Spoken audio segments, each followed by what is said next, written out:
I learned our family home was already being lined up for sale before my father was even buried. It was less than 48 hours after he passed. My brother was the one who said it.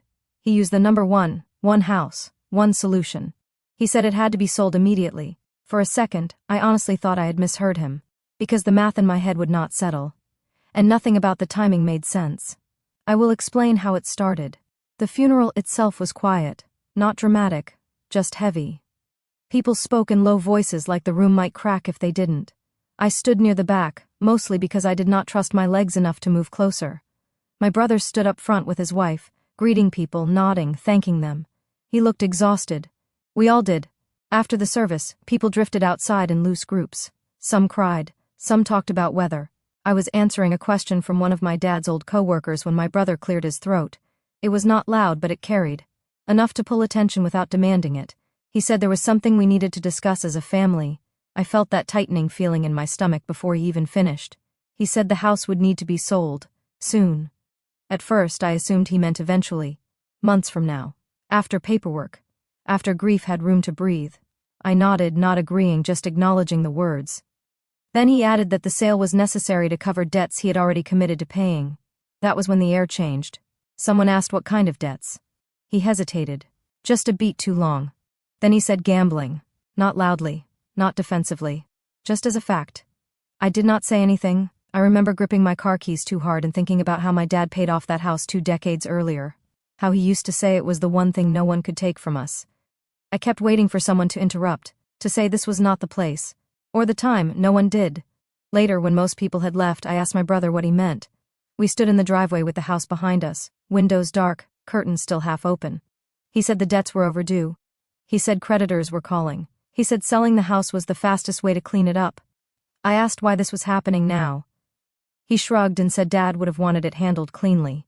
Something about that line didn't sit right. My dad was careful, almost obsessive. He paid bills early. He kept folders labeled by year. He hated owing anyone anything. The idea that he would quietly approve of this plan felt wrong, but I could not fully explain why yet. I asked if Dad had left instructions. My brother said there was no will. That was the first crack. Because I remembered sitting at the kitchen table with my dad 2 summers earlier, sorting papers. He had told me everything important was in one place. He said he did not want confusion later. At the time, I thought he was just being cautious. That night, I barely slept. I kept replaying the way my brother spoke like the decision was already made. The urgency, the certainty. I tried to be fair. Grief does strange things to people. Pressure makes people desperate. Still, something about the speed of it all felt off. And I couldn't ignore that anymore. The next morning, I went back to the house alone. I told myself I just wanted to sit there for a bit, to breathe somewhere familiar. But I think I already knew I was looking for answers. The house felt frozen in time. My dad's shoes were still by the door. His jacket was hanging where he left it. The smell was the same. Coffee and old books. I walked into the kitchen and stood there longer than I meant to. That was when I noticed the counter. A few papers stacked neatly near the edge. Not random. Lined up. On top was a business card from a real estate agent. That was the moment something shifted. Because no one had mentioned an agent. Not once. I picked up the card and stared at it like it might explain itself. The name meant nothing to me, but the timing did. This was not a conversation that had just happened at the funeral. This had started earlier, quietly, without me. I called my brother right there in the kitchen. I asked him when he contacted the agent. He paused, then said he did not want to stress me out during the funeral.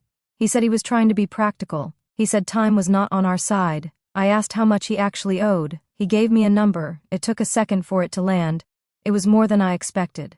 More than my dad ever would have risked. More than could be brushed off as a small mistake.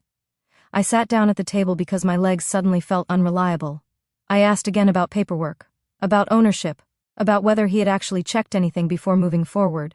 He said we would figure it out. That answer scared me. Over the next few days I moved slowly. Carefully. I did not accuse him of anything. I did not raise my voice. I told myself I needed facts before feelings. So I did what my dad always did when something did not make sense. I looked for documents. I found the folder exactly where he said it would be. Back of the hall closet. Second shelf. Labeled in his handwriting. Inside were bank statements, insurance papers, and a handwritten note. It was not a formal will. But it was clear, the house was meant to stay in the family, shared, not sold to cover personal debt. I sat on the floor reading that note over and over, not because it was emotional, but because it was calm, practical, very much my dad. He even dated it. 2 years earlier. I realized then that my brother either never looked for this folder or chose not to. I spoke to a lawyer quietly. I did not tell my brother yet. I wanted to understand what this note meant and what it didn't. The lawyer said it was not airtight, but it mattered. It showed intent. It slowed things down. When I finally told my brother what I had found, he went quiet. He did not apologize. He said the note was not legally binding. He said the sale was still the easiest solution. That was when I understood something important.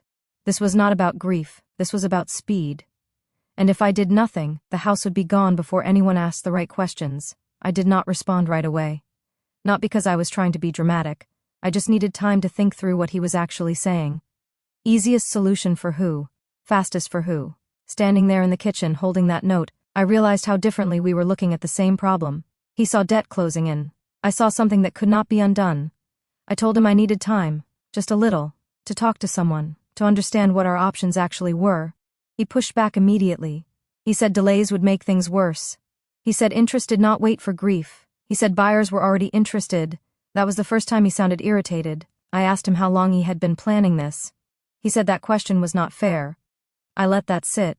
Over the next week, the house felt smaller every time I visited, like it was already halfway gone. My brother stopped coming by. Instead, he sent texts about timelines, about listings, about being realistic. I noticed he never mentioned Dad anymore, just numbers. I spoke to 2 more people. One was a lawyer, one was a family friend who knew my dad well. Both said the same thing in different ways. Slow this down. Once a sale starts moving, it is hard to stop. I did not want to fight. I still don't. But I also could not pretend this was a shared decision when it wasn't. So I told my brother I would not consent to selling yet. Not until everything was on the table. He accused me of making things harder. I said maybe. But that did not mean I was wrong. There was a long silence after that. Days without messages. Then a short one saying he was disappointed. That hurt more than I expected. Not because I needed his approval, but because it confirmed something I had been avoiding. We were no longer on the same side of this. What surprised me most was how calm I felt once I said no. Not relieved, just steady, like I had finally stopped sliding downhill. The tension did not disappear. It shifted, became quieter, more controlled. The house is still there, for now. No signs in the yard, no photos online, just locked doors and unanswered questions. I do not know how this will end. I do know that rushing it would have erased something important, not just a building, but proof of what my dad actually wanted. I still think about that day at the funeral, about how easily something permanent was announced like a formality, about how silence can sound like agreement if you are not careful. That realization has stayed with me. The first real change came quietly, not with an argument or a threat. Just a letter. It arrived about 10 days after the funeral. Plain envelope. My brother's name typed on the front but sent to the house. I opened it standing at the counter because I assumed it was another bill or condolence note. It was from a lender. Polite language, firm tone. It mentioned missed payments and outlined next steps. Seeing it in writing made everything heavier. Until then, the debt had been an idea, a number my brother said out loud. Now it was paper, deadlines, consequences. I understood why he was panicking, I really did. But understanding pressure does not mean accepting the solution. I called him that evening. I told him about the letter. I asked why it came to the house. He said he used the address years ago and never changed it. He said it did not mean anything. He said it was just one of many. That last part stuck with me. One of many. I asked how many lenders there actually were. He did not answer right away. Then he said he was not sure. That was the moment I realized how far gone the situation was. Not the money itself, but the lack of clarity, the way everything was vague unless it supported selling quickly. I told him we needed a full picture, all debts, all documents, no shortcuts. He said that would take time. I said that was the point. A few days later, he showed up at the house unexpectedly. No warning, just knocked and walked in like he still lived there. He looked tired in a different way than before, less sharp, more defensive. We sat at the kitchen table where we used to do homework. He spread out papers, not neatly, just stacks. Some were statements, some were emails, some were handwritten notes. He could barely explain. I did not comment. I just listened. I let him talk himself into corners without pushing. The total was worse than I thought, not catastrophic, but dangerous. He kept saying if we sold, quickly, everything would disappear. Clean slate, start over. I asked him where he would live after. He said he would figure it out. I asked where I would stand in all this. He said we could talk about that later again. That word kept coming up. At one point he said something that finally broke through the noise. He said Dad would forgive him, that Dad would understand mistakes. I said maybe, but forgiveness does not require selling the house. That was when his tone changed. He accused me of choosing a building over family. I did not respond right away. I thought about it. Then I said I was choosing time. Time to make sure we were not making a permanent decision out of panic. He stood up after that, said he needed air. He left without saying goodbye. That night, I locked the house for the first time since the funeral, not because I was afraid, but because I knew the pressure was only starting. After that night, things slowed down on the surface. No new letters. No surprise visits. Just quiet. The kind that feels temporary. I went back to work, answered emails, pretended life was returning to some version of normal. But every evening, my thoughts drifted back to the house. To what was happening without me knowing. A week later, I got a call from the real estate agent whose card I had found earlier. I did not answer at first. I let it ring, then ring again. When I finally picked up, she sounded confused. She said she had been told all owners were aligned and ready to proceed. She asked when we could schedule photos. I told her there had been a misunderstanding. There was a pause on the line. She said she would note that and wait for confirmation from both parties. Her voice was professional, but I could tell this was not what she expected. When I hung up, my hands were shaking, not from anger, from the realization that things were still moving behind my back. I texted my brother and told him about the call. He replied an hour later. He said he thought I had changed my mind. I stared at that message for a long time. I asked him what exactly I had said that suggested that. He did not respond. That silence felt different from the others. He was not cooling off. He was recalculating. I started documenting everything after that. Dates, calls, messages. Not to build a case, just to keep myself grounded. Facts were the only thing keeping this from becoming a blur. A few days later, our aunt called me.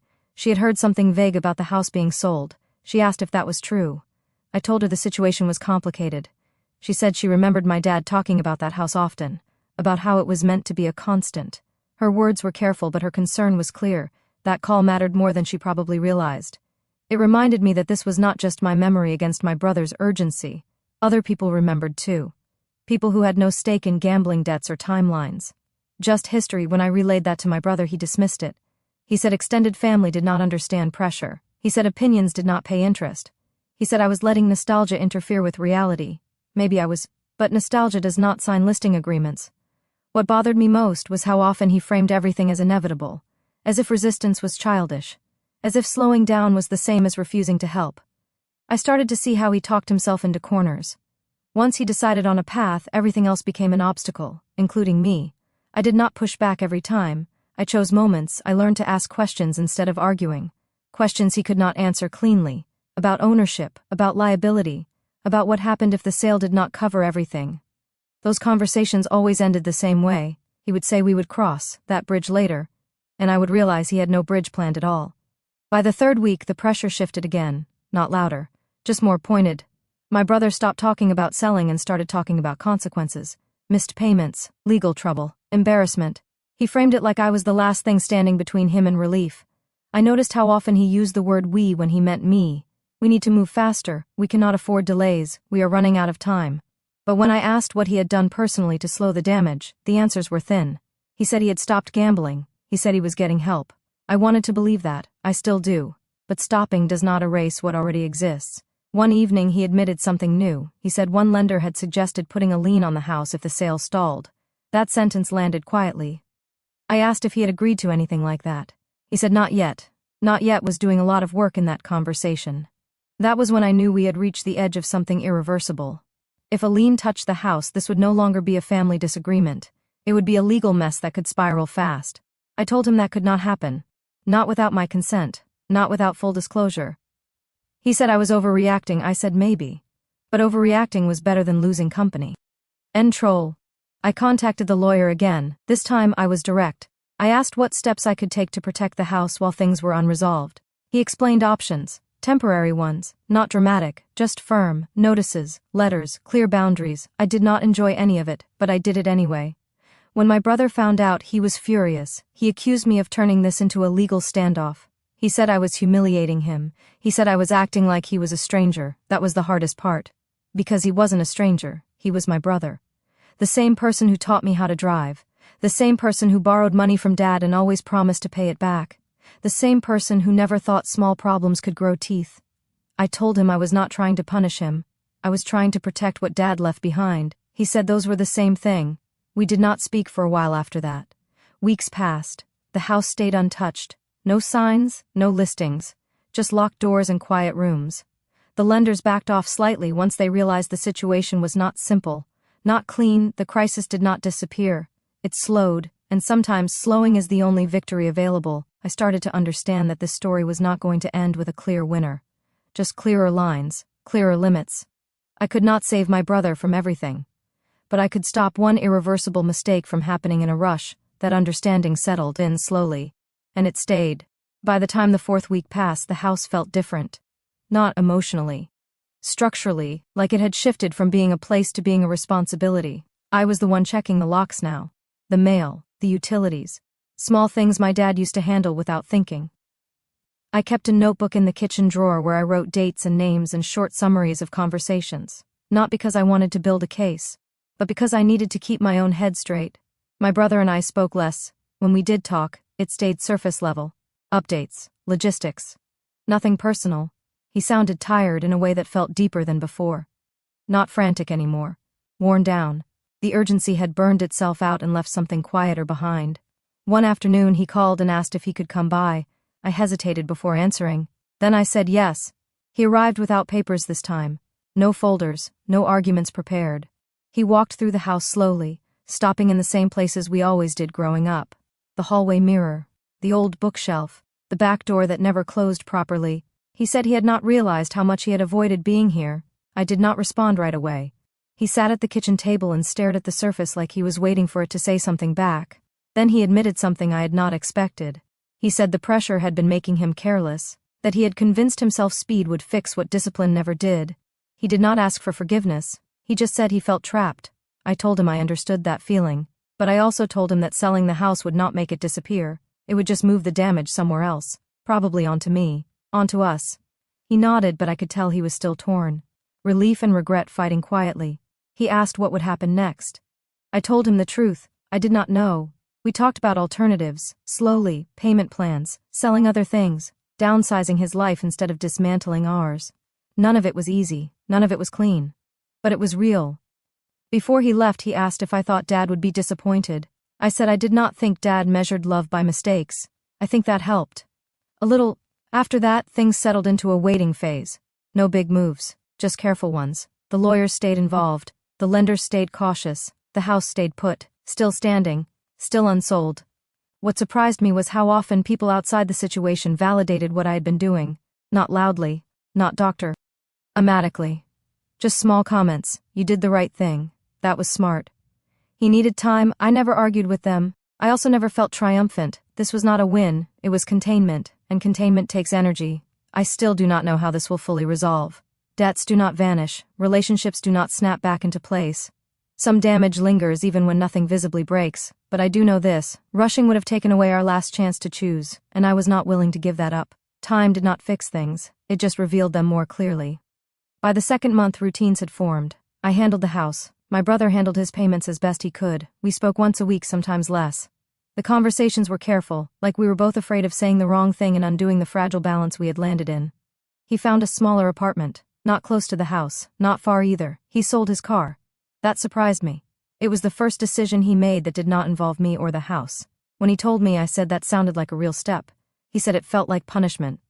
I said maybe. Or maybe it was reality finally catching up. There was a pause after that. Then he laughed softly, not amused, just tired. The lenders kept calling him, less aggressively, more methodically. He started keeping his own notebook. He told me that once, almost defensively, like he needed me to know he was trying. I believed him. Effort does not erase damage, but it matters. One afternoon I found myself sitting alone in the living room, looking at the marks on the wall where our height had been measured over the years.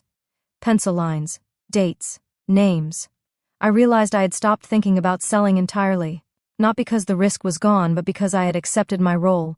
I was the one who slowed things down. That came with a cost. Friends asked why I looked tired all the time. I said it was paperwork. That was easier than explaining how family can exhaust you without ever raising its voice. I learned that holding a boundary is quieter than breaking one, but it lasts longer.